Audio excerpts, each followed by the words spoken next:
Hello दोस्तों, कैसे हैं आप सब लोग। उम्मीद करते हैं अच्छे होंगे। दोस्तों, आज हम इस वीडियो में आईपीसी यानी इंडियन पीनल कोड, जिसे भारतीय दंड संहिता भी कहा जाता है, 1860 के सेक्शन को ट्रिक से याद करने वाले हैं। साथ ही आपको बता दें, ये टॉपिक एग्जाम के साथ साथ हमारी डे टू डे लाइफ के लिए भी बहुत इंपॉर्टेंट है।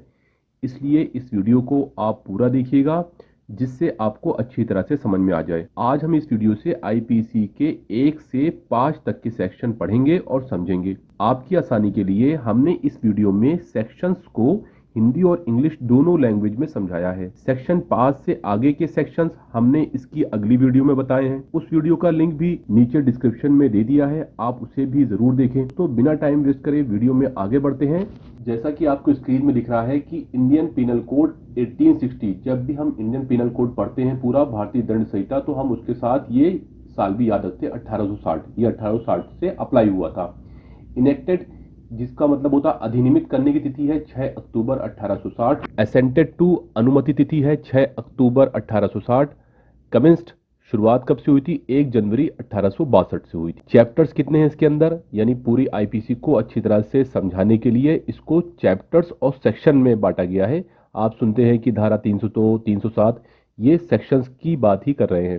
तो यहाँ पे चैप्टर जो है वो है 23 और सेक्शन है 511। सबसे पहले चैप्टर 1, जिसे अध्याय 1 उद्देशिका कहते हैं, इंट्रोडक्शन इसको इंग्लिश में बोलेंगे। सेक्शन 1 के अंदर है title and extent to operation of the code. ये आईपीसी के टाइटल के बारे में और उसका कहाँ तक उसका क्षेत्र है उसके बारे में बात करता है। इसको हिंदी में पढ़ेंगे। ये अधिनियम भारतीय दंड संहिता आईपीसी कहलाएगा और इसका विस्तार संपूर्ण भारत पे होगा। अनुच्छेद 370 के हटाए जाने पर भारतीय दंड संहिता संपूर्ण भारत पर लागू हो रहा है। बात सही है। जिसमें केंद्र शासित प्रदेश जम्मू और कश्मीर भी शामिल है। संविधान के अनुसूची 5 के तहत 109 कानून अब जम्मू और कश्मीर पर भी लागू होंगे, जिसमें भारतीय दंड संहिता के साथ साथ हिंदू विवाह अधिनियम भी सम्मिलित है। पहले जम्मू कश्मीर तीन आईपीसी के अंडर नहीं आता था, अब आईपीसी के अंडर आता है। अब सेक्शन 2 की बात करते हैं। Punishment of offence committed with in India. India के अंदर जो भी ऑफेंस हो रहे हैं, जो अपराध हो रहे हैं, उसका पनिशमेंट के बारे में बताया गया है। इसको हिंदी में है अनुवाद इसका, भारत के भीतर किए गए अपराधों का दंड हर व्यक्ति इस संहिता के उपबंधों के प्रतिकूल हर कार्य या लोभ के लिए जिसका वो भारत के भीतर दोषी होगा, इसे संहिता के अधीन दंडनीय होगा और अन्यथा नहीं। इसमें सारे अपराधों के बारे में बताया गया है कि कोई व्यक्ति भारत का जो नागरिक है वो भारत के अंदर कोई अपराध करता है या भारत के बाहर कोई अपराध करता है दूसरी कंट्री में, तो उसको कैसे पनिशमेंट मिलेगा ये इसमें बताया गया है, उसका क्षेत्र। अब बात करते हैं सेक्शन 3 की। Punishment of offence committed beyond but which by law may be tried with in India.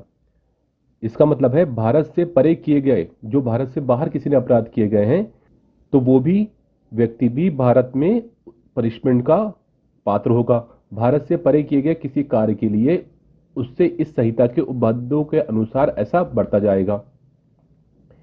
मानो वो कार्य भारत के भीतर ही किया गया है, यानी कोई व्यक्ति है जिसने भारत में अपराध नहीं किया है, भारत का नागरिक है, भारत से अलग हटके दूसरी किसी कंट्री में अपराध किया है, तो उस अपराध की सजा जो इंडिया में होगी वो उसको मिलेगी इंडिया आकर। सेक्शन 4 की बात करते हैं। Extension of code to extra territorial offence. भारत की जो एक्स्ट्रा टेरिटोरियल एरिया है वहां जो अपराध होता है उसके बारे में ये बात करता है सेक्शन 4। भारत के बाहर और परे किसी स्थान में भारत के किसी नागरिक द्वारा अपराध जो किया गया है, किए गए किसी अपराध पे भी लागू है ये।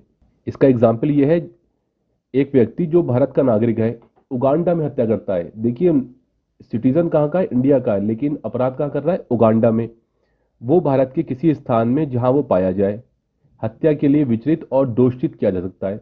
वो व्यक्ति भारत में जिसने रहने भारत का सिटीजन है लेकिन उगांडा में हत्या करी है और वो इंडिया के अंदर कहीं पुलिस उसको पकड़ती है, तो उसको हत्या की जो सजा है वो उसे मिलेगी।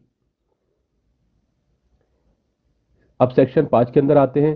Certain laws not to be affected by this law. कुछ विधियों पर इस अधिनियम द्वारा प्रभाव न डाला जाना। जैसे कि इस विधिनियम में कोई बात भारत सरकार की सेवा के ऑफिसरों, सैनिक, नौसैनिकों या वायु सैनिकों द्वारा विद्रोह और अभितृजनय को दंडित करने वाले किसी अधिनियम के उपबंधों या किसी विशेष स्थानीय विधि के उपबंधों पर प्रभाव नहीं डालेगी। यानी ये जो आईपीसी है, भारतीय दंड संहिता, ये आपको भारतीय सेना पर अप्लाई नहीं होगी, उनका अलग से लॉ होता है। सेक्शन 5 से आगे के सेक्शंस हमने इसकी अगली वीडियो में बताए हैं। उस वीडियो का लिंक भी नीचे डिस्क्रिप्शन में दे दिया है, आप उसे भी जरूर देखें।